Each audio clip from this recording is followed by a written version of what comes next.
नमस्कार माझ्या सर्वांना. मी आहे अनुजा, अगस्त्यची आई, आणि अगस्त्यच्या चॅनलवर आज सर्वांचं तुमचं स्वागत आहे. आज रविवार आहे आणि छान ताज्या भाज्या आल्या आहेत, जसं तुम्ही इथे बघू शकता. आणि माझ्याकडे भिजलेली मटकी आधीच होती आणि छान डिमांड आली आहे मला की याचे क्रिस्पी कुरकुरीत असे पालक वडे बनवावे. तर आता आपण बनवूया छान पालक वडे अगस्त्यसाठी. तर पालक वडे बनवायच्या आधी सगळ्यात पहिले जीही तुमच्याकडे तुम्ही बघू शकता, या मटकीला छान मोड आलेले आहे आणि ह्या मटकीचा आपण छान यूज करणार आहे पालक वडे बनवायसाठी. आणि हे खूप अशी पौष्टिक असतात.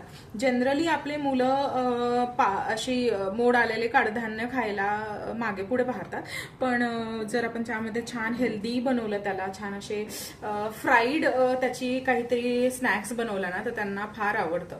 तर मी छान अशा या मटकीला यूज करणार आहे.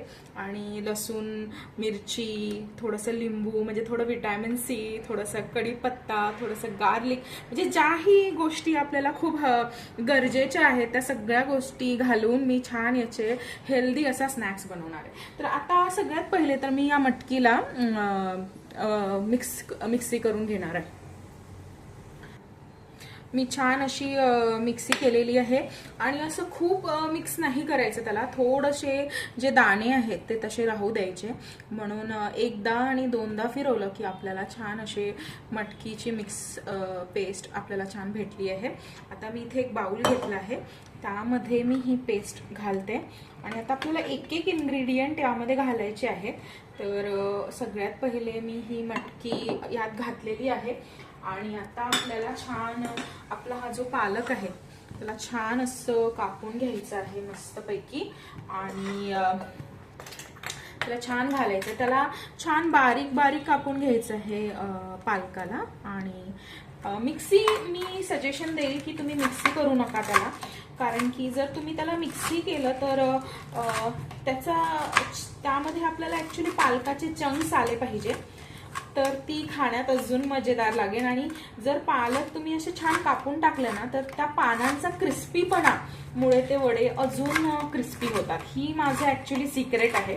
म्हणून माझ्या हातचे वडे हे माझ्या सासऱ्यांना सगळ्यात जास्त आवडतात. ऍक्च्युली माझ्या मिस्टरांनाही खूप आवडतात आणि त्यामध्ये माझं सिक्रेट हेच आहे की मी कापून घेते पालकाला.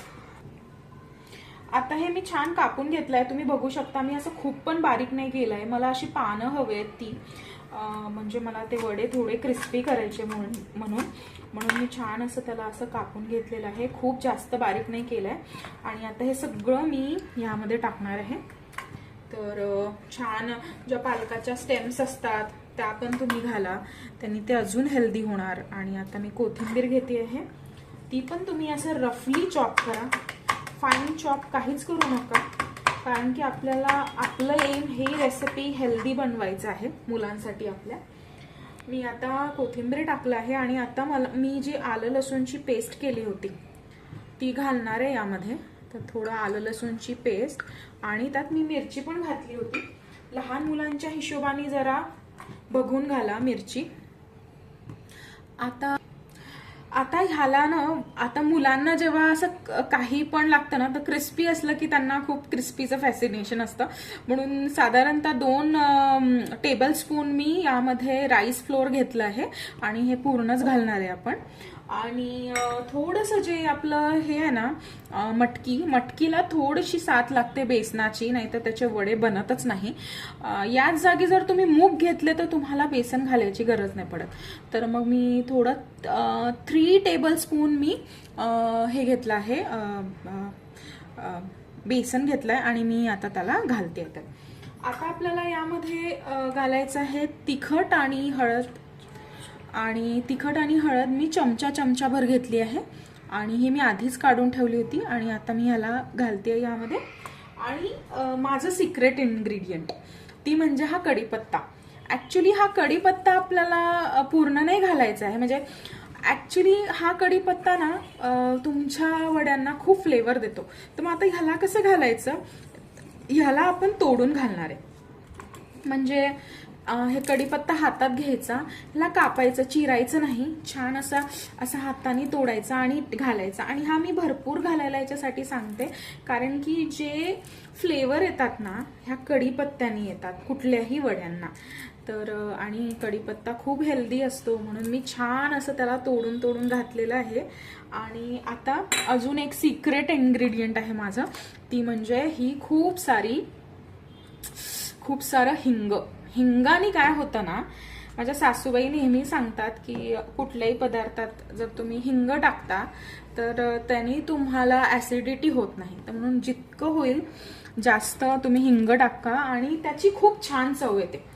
आता नेक्स्ट इन्ग्रेडियंट माझं आहे ते म्हणजे मी लिंबू पिळते, कारण की कुठलाही पदार्थ जर लहान मुलांसाठी बनवतो आपण तर तो छान आंबट, तिखट आणि गोड असला ना तर फार आवडतं मुलांना, म्हणून थोडं मी लिंबू घालून घेते आहे. तर मी साधारणतः 1 टेबलस्पून लिंबू, कारण की मोठं लिंबू आहे हे, आणि पूर्ण त्याचा रस टाकलेला आहे. आता लिंबू टाकला म्हणजे थोडीशी साखर टाकावीच लागेल आपल्याला, आणि कुठल्याही पदार्थात जर थोडी साखर घातली ना तर त्याला खूप छान चव येते. तर हे मी लिंबू टाकलेलं आहे इथे, आणि तुम्ही बघू शकता अगदी टीस्पून एवढी साखर घेतली आणि त्यातलीही मी अर्धीच टाकणार. तुमच्या चवीनुसार तुम्ही साखर घालू शकता. आता 2 मोठे मेन इन्ग्रेडियंट बाकी आहे या वड्यांचे, ते म्हणजे एक तर धनेपूड किंवा साबुत धने पण तुम्ही असे हातावर चोळून टाकू शकता, किंवा मग धनेपूड टाका. तर माझ्याकडे धनेपूड आहे केलेली, तर मी धनेपूड टाकली आहे. आणि माझ्याकडे छान अशी मस्तपैकी भाजून केलेली जिरेपूड आहे. आणि आता मी तुम्ही बघू शकता छान जिरेपूड घालणार. मीठ राहिलंय माझं, मीठ चवीनुसार घालणार. आणि मला तीळ लागणार आहे यामध्ये, तर मी छानपैकी तीळ घालणार आहे. तर छान मी याच्यामध्ये मीठ घालणार आहे, आणि मीठ घातलेलं आहे चवीनुसार तुम्ही बघा. आणि आता हे जे आहे ना तीळ किती घालावे, तर तिळाचा माझा अंदाज असा आहे की मी तीळ भरपूर टाकते, म्हणजे जितकं क्वांटिटी प्रिस्क्राईब्ड आहे त्याच्यापेक्षा जास्त. तर हे बघा मी खूप सारे तीळ टाकते, कारण की तिळानीच त्याला क्रिस्पीनेस येतो. तर मी छान अशी अर्धा वाटी तीळ टाकलेले, म्हणजे तुम्ही समजा साधारणतः 2 टेबलस्पून. आणि आता मी सगळं मिक्स करून घेते. तुम्ही बघू शकता हे किती छान झालेलं आहे.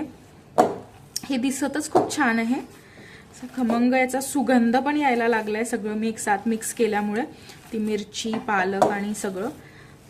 आणि एक्स्ट्रा पाण्याची तर गरज लागत नाही आहे, पण तुम्ही तुमच्या अकॉर्डिंग घालू शकता. हे बघा किती सुंदर असा कलर आला याला.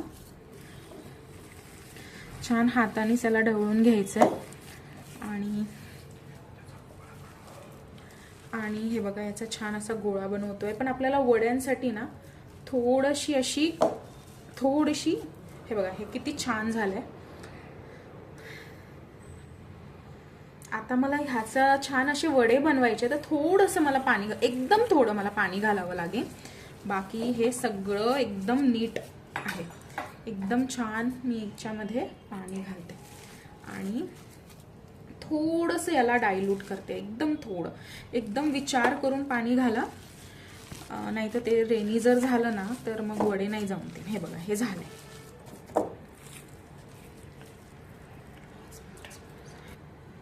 छान तुम्ही बघू शकता आता किती छान असं आपल्या वड्यांचं हे बॅटर बनलेलं आहे. आणि आता आपण छान याचे खमंग क्रिस्पी असे वडे बनवू. तुम्ही बघत असाल की मी छान कढई ठेवलेली आहे आणि त्यात मी तेल तापायला ठेवलं आहे. तर आपण आता याला छान यूज करून सुंदर असे वडे बनवू. माझ्या कढईमध्ये तेल ऑलमोस्ट माझं गरम होत आलंय आणि आता बघू आपण की तेल झालंय ऑलमोस्ट गरम. आता हे जे वडे असतात ना आमच्या विदर्भ साईडचे, हे जरा मोठे असतात, तर मग त्याला 2 फेजमध्ये आपल्याला तळावे लागतात. तर तुम्ही बघत असाल मी आता छान असा मोठा गोळा घेतलाय. तर सगळ्यात पहिला फेज याचा कसा असतो की तुम्ही हा गोळा तळून घ्या. तर मी आता एक गोळा टाकलाय यामध्ये आणि ना पाणी तुम्ही सोबत ठेवा, एका मोठ्या पतील्यामध्ये ना तुम्ही पाणी सोबत ठेवा, कारण की तुम्हाला हात 2-3दा ना धुवावे लागते. तर मी आता असा गोळा घेतल्याने नाही हलकस तळायचं, असं खूप नाही तळायचं, दोन्हीही बाजूनी छान हलकस तळायचं, कारण की याचा आपल्याला वडा बनवायचा आहे. आणि हा बघू शकता तुम्ही किती साईजचा घेतलाय गोळा. आणि ही अशी साधारणतः अशी प्लेट जी अशी खोलवर नसेल, म्हणजे अशी साधारणतः प्लेट घ्यायची आणि तिला उलट करायचं. आता हा जो गोळा आहे ना हा मला याच्यावर काढायचा. हा मी याच्यावर काढला बघा. असं पाण्याचा हात घ्यायचा, म्हणून म्हटलं मी पाणी एका पतील्यात सोबत ठेवा आणि ह्याला थापायचं. काही गरम नाही लागत. तुम्ही जर पाणी सोबत ठेवलं ना, पाण्याचा हात घ्यायचा त्याला थापायचं, परत पाण्याचा हात घ्यायचा त्याला थापायचं. आणि हा आमच्या विदर्भा साईडला छान असा मोठा असा वडा बनवतात, याच्यापेक्षा जरा मोठा बनवतात, पण हा माझा पहिला आहे म्हणून. आणि ह्याला असं छान सोडायचं तेलामध्ये आणि हा छान असा तेलात जातो, हे बघा.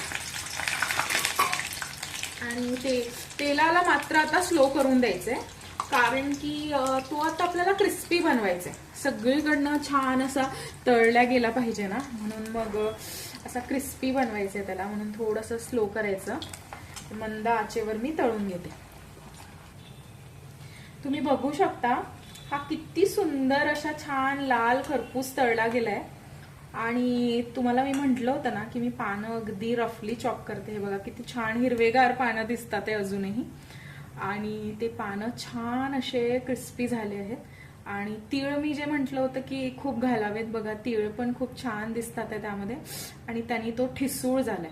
तर हा असा माझा एक वडा तयार झाला आहे आणि आता तुम्ही छान याला एन्जॉय करू शकता. तर असेच माझे व्हिडिओ पाहायसाठी माझ्या मुलाच्या चॅनलला सबस्क्राईब करा आणि लाईक आणि कमेंट करा. आणि तुम्हाला कशा रेसिपीज अजून पाहायला आवडतील ते आम्हाला सांगा. थँक्यू.